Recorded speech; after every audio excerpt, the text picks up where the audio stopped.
ঘড়িতে তখন রাত 12:30। কুয়াশার চাদরে ঢাকা ঝালদা স্টেশন। দুটো প্ল্যাটফর্ম একদম খাঁ খাঁ করছে। কেবল কয়েকটি কুকুর ঠান্ডায় গুটিসুটি হয়ে ঘুমোচ্ছে। আচমকাই কে যেন বলে উঠল, बाबू कहाँ जाना है? अभी तो कोई गाड़ी आपको नहीं मिलेगी।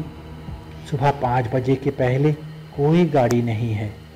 प्लेटफॉर्म पर इंतज़ार करने से अच्छा आप वेटिंग रूम पे जाकर बैठिए, यहाँ ठंड बहुत ज़्यादा है। এক নিঃশ্বাসে এতগুলো কথা বলার পর লোকটা থামলো। আমি ততক্ষণে কান থেকে ওয়াকম্যানের হেডফোনটা খুলে লোকটাকে ভালো করে দেখার চেষ্টা করলাম। রাতের অন্ধকারে খুব যে একটা ভালো করে ঠাউর করতে পারলাম তা নয়। তাও মনে হলো যে লোকটার বয়স 50 পেরিয়েছে। পরনে একটা পাঞ্জাবি আর খাটো করে পরা ধুতি, গায়ে মোটা শাল বা চাদর জাতীয় কিছু, মাথায় পাগড়ি, একেবারে দেহাতি স্টাইল। তারপর, নমস্কার, আমি দেবরাজ আবার ফিরে এসেছি আপনাদের প্রিয় চ্যানেল ওপারের কথায় আমার জীবনের আরও একটা ঘটনার কথা আপনাদের সঙ্গে শেয়ার করে নিতে। সালটা 1998। তখন কলেজে পড়ি। সদ্য গাড়ি চালানোও শিখেছি, তাই সময় ও সুযোগ হলেই চলে যেতাম শহর ছেড়ে দূরে। দূরে মানে ঝালদায়, পুরুলিয়া জেলার একটা জনপ্রিয় জায়গা। কেন সে কথা বলতে গেলে তো গোটা একটা এপিসোড শেষ হয়ে যাবে, তাই ঝালদার ইতিহাস নিয়ে আলোচনা না করে বরং কেন এবং কিসের টানে আমি বছরের যে কোনো সময় ওখানে যেতাম সেটা ছোট্ট করে একটু বলে নিই। ঝালদার প্রাকৃতিক শোভা আমাকে ভীষণভাবে টানত, বিশেষ করে রেল স্টেশনটা। তাছাড়া আমার মেজ পিসির ছেলে অজয়দা তখন ছিলেন ঝালদার সাব রেজিস্ট্রার। স্টেশনের পাশেই ছবির মতো একটা বাংলো টাইপের কোয়ার্টার, ফলে থাকার কোনো সমস্যা ছিল না, আর কাজের লোকেরও কমতি ছিল না। আর সবচেয়ে অ্যাট্রাকশন ছিল অজয়দার মারুতি ভ্যান গাড়িটা। ওটা অবশ্য আমরাই কলকাতায় কেনার ব্যবস্থা করে দিয়েছিলাম। তারপর কলকাতা থেকে আমি সেটা চালিয়ে ঝালদায় নিয়ে যাই, তাই আমি যখনই ওখানে যেতাম ওটা নিয়ে ঘুরে বেড়াতাম। এমনিতে তো অযোধ্যা পাহাড়, মুরগুমা জলাধার, বুর্দা ড্যাম, বেগুনকোদর, সিলি, তুলিন ছাড়িয়ে একাধিকবার রাঁচি বেড়াতে গিয়েছি। যাত্রাপথে জনহা ফলস, হুড্রু ফলস, দশম ফলস দেখেছি, গিয়েছি ছিন্নমস্তার মন্দির। উল্টো দিকে পুরুলিয়া যাওয়ার পথে চাষমোড়ের জনপ্রিয় ধাবায় যে কতবার খেয়েছি তার কোনো হিসেব নেই। আর পায়ে হেঁটে শ্মশান কালীর মন্দির, কালী পাহাড়, নরহরা ফরেস্ট ঘুরেছি। তবু আমার সবচেয়ে পছন্দ জায়গা ছিল স্টেশনের ওভারব্রিজটা। ওখানে থাকলে তো বিকেল বেলাটা আমার কাটতো ওই ওভারব্রিজের উপরে বসে বাদাম খেতে খেতে। কিভাবে রোজ পাহাড়ি বাবার মন্দিরের পিছনে সূর্যি মামা ডুবে যেত। আধার নামলে আস্তে আস্তে ফিরে যেতাম কোয়ার্টারে। কানে আসতো বিশুদ্ধানন্দ তপবন আশ্রমের সন্ধ্যা আরতির আওয়াজ, বেশ ভালো লাগতো। আমি যে সময়ের কথা বলছি তখন ঝালদা স্টেশনের ব্যস্ততা খুব বেশি ছিল না, কারণ তখন হাতে গোনা কয়েকটা রেলগাড়ি থামতো ওই স্টেশনে। আর যেগুলো যেত সেগুলো হয় মালগাড়ি, নয়তো মেল বা এক্সপ্রেস ট্রেন থ্রু পাস করতো। ফলে দিনের অধিকাংশ সময়ই স্টেশন চত্বর থাকতো ফাঁকা। আর রাতের বেলা তো শেয়াল কুকুর ছাড়া খুব একটা কাউকে দেখা যেত না। অবশ্য হ্যাঁ, তেনারাও ছিলেন। না, ভূত নয়, ভূত নয়, যাদের এক ছবি যথেষ্ট, আমি তাদের কথা বলছি। তাই তো রাতে ইচ্ছে থাকলেও আমাকে স্টেশনে যেতে মানা করতেন ফলারিদা। ফলারিদা কে? আসলে ওনার ভালো নাম ছিল ফলহরি মাহাতো। পেশায় ছিলেন রেজিস্ট্রার সাহেবের আপ্ত সহায়ক। অজয়দার ছেলে আর মেয়ে ওকে ডাকতো ফল দাদু বলে, আর আমরা ওই ফলারিদা। খুব মিশুকে মানুষ ছিলেন। ওনার 2 ছেলে, দুজনেই দলিল লেখার কাজ করতেন রেজিস্ট্রি অফিসে। ফলারিদা যত না দাদার কাজ করতো তার চেয়ে বেশি বৌদিরই কাজ করতো। আর আমি বা আমরা গেলে তো আমাদের সব সময় চোখে চোখে রাখতো। সারা ঝালদার মানুষ মনে হয় ওকে চিনতেন। যাই হোক, এবার আপনাদের এমন একটা ঘটনার কথা শোনাবো যেটা অলৌকিক না রহস্যময়, কি বলবো, আজও নিজেকে প্রশ্ন করলে উত্তর হাতড়ে বেড়াই। আমি যে ঠিক কতবার ঝালদায় গিয়েছি তার হিসেব নেই, তবু 1998 সালের ডিসেম্বর মাসের এই ঘটনাটা আমাকে এখনো ভাবায়।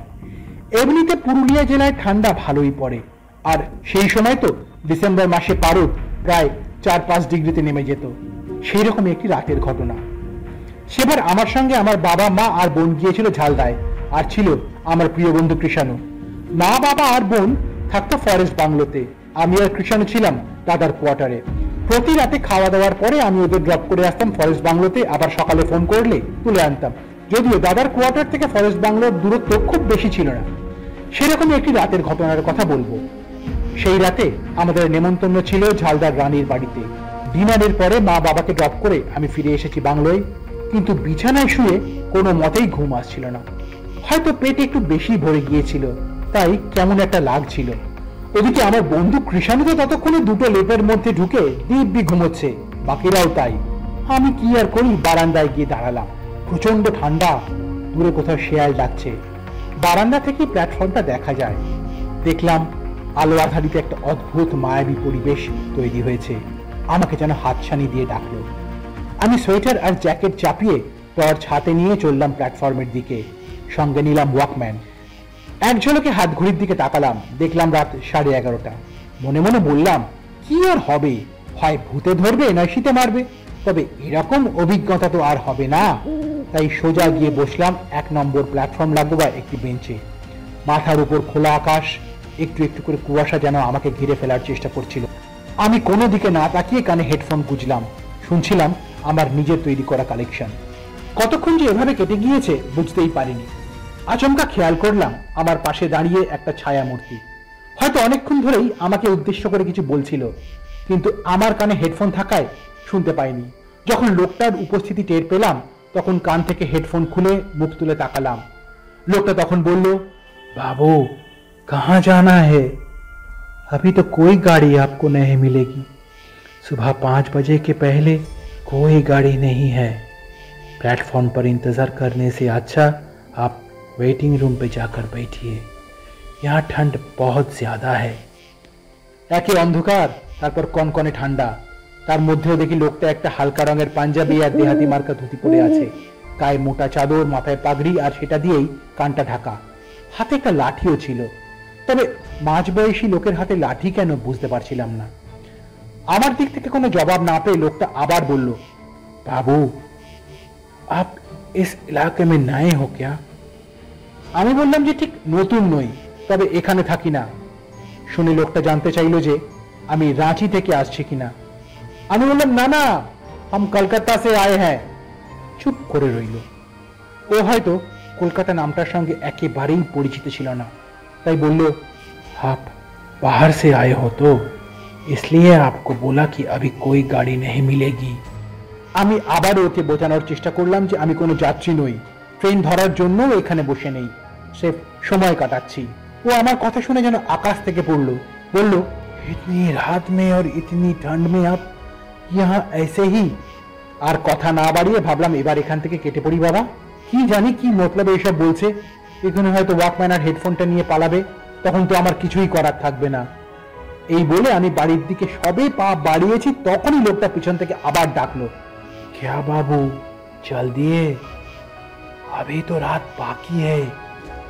আমি হিন্দি লিখতে বা পড়তে খুব ভালো না পারলেও বলতে মোটামুটি পারি, তাই বললাম, आपने एकदम सही बोला, यहाँ ठंड ज्यादा लग रहा है, अब घर जाना ही सही होगा, और रात भी बहुत हो गया है ना। আমার কথা শুনে লোকটা একটু হাসলো, বলল, आप कहाँ जाएंगे? सामने सामने उस घर में। এই বলে রেজিস্ট্রি অফিসটা দেখিয়ে দিলাম। ও তো আপ সরকারি অফিসার হো বাবু। আরে না না, আমি আমি আমি সরকারি অফিসার নই, আমি সরকারি অফিসারের মানে আমি সাহেবের করিবি রিश्तेदार আছি। 2 दिन पहले आया। ফলোহরি को आप जानते हो? যাক বাবা, অন্তত একটা এসকেপ রুট তো পেলাম। বললাম, एकदम जानते हैं, बहुत भले आदमी है, एकदम एकदम जानते हैं। एकदम सही बोला आपने, वो मेरा दोस्त है। मैं ना उस पहाड़ के पीछे जो शिव मंदिर है उसके पास रहता हूँ, मेरा नाम है भोला। এবার মনে জানে একটু বল পেলাম। বললাম, ভোলা आप इतनी रात में यहाँ, आपको डर नहीं लगता? এটা বলেই ভাবলাম, ইস প্রশ্নটা বড্ড বোকা বোকা হয়ে গেল। ওরা তো ভূমিপুত্র, ওদের কেন ভয় ডর লাগবে? যাই হোক, আমি কিছু বলার আগেই ও বলতে শুরু করলো, मैं तो रेलवे में काम करता था, लाइनमैन का काम, लेकिन এই বলে একটু থামলো। আমি যেই শুনেছি ভোলার মুখ থেকে যে কাম করতা থা, তখন থেকেই কেমন কেমন যেন লাগতে শুরু করেছিল। তবে কি আমি এই শীতের রাতে মরা মানুষের পাল্লায় পড়লাম? ভোলা আবার বলা শুরু করলো, लेकिन जिस दिन मेरी बेटी की मौत हुई, मेरा उस काम से मन उठ गया। আমি তখন বললাম, তোমার বেটি কি মত कैसे हुई? ও তখন তার জীবনের যে ঘটনার কথা শোনালো সেটা আমার চোখেও জল এনে দিয়েছিল। ভোলা লাইনম্যানের কাজ করত। মেয়ের জন্মের কয়েক বছর পরেই ভোলার স্ত্রী মারা যান ওই ওদের কামড়ে। সেই থেকে বাবা আর মেয়ের সংসার। আর্থিক অভাব না থাকলেও মায়ের অভাব খুব ফিল করতো ভোলার মেয়ে। তবে প্রতিবেশীরা ভালো হওয়ায় কোনোভাবে বেড়ে উঠছিল ভোলার প্রিয় গুড়িয়া। কর্মস্থলে সবাই তার সমস্যার কথা জানতো বলেই ভোলাকে নাইট ডিউটি করতে হতো না, করতে হলেও সে মাসে হয়তো একটা দুটো। এরকমই একটি রাতে ভোলার জন্য বাড়ি থেকে খাবার এনেছিল তার গুড়িয়া। প্ল্যাটফর্মের পাশেই দুজনে বসে খাওয়া দাওয়া করে, তারপর বাবাকে বিদায় জানিয়ে গুড়িয়া বাড়ির পথে হাঁটা দেয়। লাইন পার হওয়ার সময় জমদূতের মতো একটা মালগাড়ি এসে পিষে দেয় ভোলার আদরের মেয়েকে। ব্যাস, সব শেষ। ভোলার চিৎকারে ছুটে আসেন স্টেশন মাস্টার সহ ওর সহকর্মীরা। রাতের অন্ধকারেই খুঁজে খুঁজে জড়ো করা হয় ছোট্ট গুড়িয়ার ছিন্ন ভিন্ন দেহের অংশ। তারপর যা হয় আর কি। আমি তখন বলে ফেললাম, তোমার মেয়ে তো ওই দিনই প্রথম লাইন পার হচ্ছিল না, তাই ট্রেনের আওয়াজ বা আলো কিছুই দেখতে পাইনি। नहीं बाबू, उस रात मालगाड़ी का ड्राइवर कोई हॉर्न नहीं दिया और इंजन के सामने की बिजली भी बहुत कम थी, इसीलिए तो गुड़िया को कुछ दिखाई नहीं दिया। स्टेशन में घुसने से पहले कमबख्त ड्राइवर ने एक बार भी व्हिसल नहीं दिया और सब खत्म हो गया। आमी तखन बोले फिरलाम, देखो भोला, गलती तो तुम्हारी बेटी की ही थी। रेल लाइन क्रॉस करने से पहले उनको तो ठीक से एक बार देखना ही चाहिए थी। गरजे उठलो भोला, बोलो नहीं, गलती ड्राइवर का था, उसने मेरी बेटी को छीन लिया। ठीक तखन के जेन आमार काঁধে हाथ राखलो।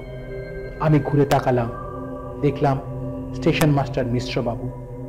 আমাকে দেখে বলে উঠলেন, আরে তুমি এখানে এত রাতে? আমি পাল্টা ওনাকে জিজ্ঞেস করলাম, আজ আপনার নাইট ডিউটি বুঝি? উনি বললেন, হ্যাঁ। আপনারা ভাবছেন স্টেশন মাস্টারের সঙ্গে আমার কিভাবে পরিচয়? আরে বাবা, আমার দাদার জন্য। আমরা যতবার ঝালদায় যেতাম ওনার সঙ্গে একবার তো আড্ডা হতোই, তাই উনি অত রাতে আমাকে স্টেশনে দেখে বেশ অবাকই হলেন। আমি তখন ওনাকে জিজ্ঞেস করলাম, আচ্ছা আমি এতক্ষণ যে লোকটার সঙ্গে কথা বলছিলাম তিনি কোথায় গেলেন? শুনে মিশ্রবাবু আকাশ থেকে বললেন, তুমি কার সঙ্গে কথা বলছিলে? আমি তো তোমার সঙ্গে এখানে কাউকে দেখিনি। আমি একটু দম নিয়ে বললাম, সে কি, আমাকে আপনি কারোর সঙ্গে কথা বলতে দেখেননি? একদম না, বললেন মিশ্রবাবু। কি মুশকিল। আমি বললাম, ওই ভোলা নামের একজন লাইনম্যানের সঙ্গে তো এতক্ষণ গল্প করছিলাম, আর আপনি বলছেন যে আমার সঙ্গে আপনি কাউকে দেখেননি। তুমি না বাড়ি যাও, অনেক রাত হয়েছে। অজয়দা আর বৌদি চিন্তা করছেন হয়তো। মিশ্রবাবুর কথা শেষ হতে না হতেই আমি বললাম, সবাই এখন না ডিপ স্লিপে, তাই নো ওয়ান টু ওয়ারি। না, তুমি এখন বাড়ি যাও, সকালে আমি তোমাদের ওখানে যাচ্ছি। বৌদিকে বলো যে চা ও জলখাবার রেডি রাখতে। রাত অনেক হলেও বাড়ি ফিরতে মন চাইছিল না, কিন্তু মিশ্রবাবুর কথা শুনে মনে হলো ডাল মে জরুর কুছ কালা হয়, তবু উপায় নেই। সকালে উনি এলেই সবটা স্পষ্ট হবে, এই ভেবে কোয়ার্টারে ফিরে গিয়ে কখন যে ঘুমিয়ে পড়েছিলাম বুঝতেই পারিনি। কৃষাণুর ডাকে ঘুম ভাঙলো। ঘড়িতে দেখলাম সকাল 9টা। এদিকে ফলাইতে ঢুকেই দেখলাম বৌদিকে কি সব যেন বলছে। তখনই বুঝলাম যে আমার গত রাতের কাহিনী এখন সকলেরই হয়তো জানা হয়ে গিয়েছে। বৌদি তো খুব ঘাবড়ে গিয়েছিল। ততক্ষণে মিশ্রবাবু এসে গিয়েছেন। বাইরে লনে চাটা সাজিয়ে রাখা, আমরাও গিয়ে বসলাম। এরপর মিশ্রবাবুই বলা শুরু করলেন, কাল রাতে আপনার মামাতো ভাই যে একখানা কাণ্ড ঘটিয়েছে না, কি আর বলবো। তারপর সবাইকে সবটা বললেন। এরপর আমি আর নিজেকে সামলাতে না পেরে বলেই ফেললাম, আচ্ছা ভোলা নামে কোনো লাইনম্যান কি ছিল না? ট্রেনে কাটা পড়ে কি তার মেয়ের মৃত্যু হয়নি? উত্তরে মিশ্রবাবু বললেন, তুমি যা বলছো সবই ঠিক, কিন্তু কাল রাতে তুমি প্ল্যাটফর্মে ভোলাকে দেখোনি, কারণ সে আর বেঁচে নেই। মানে? চায়ে চুমুক দিতে দিতেই মিশ্রবাবু বলে চললেন, সেই রাতে মেয়ের মর্মান্তিক পরিণতির পর ভোলা কেমন যেন একটা হয়ে যায়। কয়েকদিন বাদে আবার এক রাতে প্রায় একই রকম ভাবে আরো এক মহিলার মৃত্যু হয় মালগাড়ির ধাক্কায়। আর অভিযোগ তখনও নাকি চালক হুইসেল দেয়নি। আর শীতকাল হওয়ায় হয়তো রাতে কুয়াশার কারণে ইঞ্জিনের আলো ঠিক দেখা যাচ্ছিল না, যেটা গুড়িয়ার সঙ্গেও হয়েছিল বলে আমার অনুমান। পরপর একইভাবে একই জায়গায় দুটো মৃত্যু দেখে ভোলা আরো কেমন যেন হয়ে যায়। ওর মনে বদ্ধ ধারণা হলো যে ওই জায়গায় রেল লাইনে কিছু একটা আছে, কোনো অলৌকিক শক্তি, যে কিনা রাতের অন্ধকারে বেরিয়ে আসে এবং রেলগাড়ির সামনে টেনে নিয়ে গিয়ে মানুষকে ফেলে দেয়, বিশেষ করে মেয়েদের। যদিও ভোলা এটাকে বলতো যে বলি দেওয়া, মানে নরবলি। ও একাধিকবার তার ওই থিওরি নিয়ে আমাকে শুনিয়েছে এবং বোঝানোর চেষ্টাও করেছে। আর আমিও ওকে বারবার বোঝানোর চেষ্টা করেছি যে ওগুলো সব দুর্ঘটনা, কিন্তু ও নিজের অবস্থানে একেবারে অনড় ছিল। ওর ধারণা হয়ে গিয়েছিল যে কালী পাহাড়ির কালী মন্দিরে পুজো দেওয়ার জন্য কোনো অদৃশ্য শক্তি এভাবে নরবলি দিত। চায়ের পরে আবার গরম লুচি আর আলু ভাজা হাজির। সেটা মুখে দিয়ে এই মিশ্রবাবু বলে চললেন, ভোলার অবস্থা ক্রমশ খারাপ হচ্ছিল।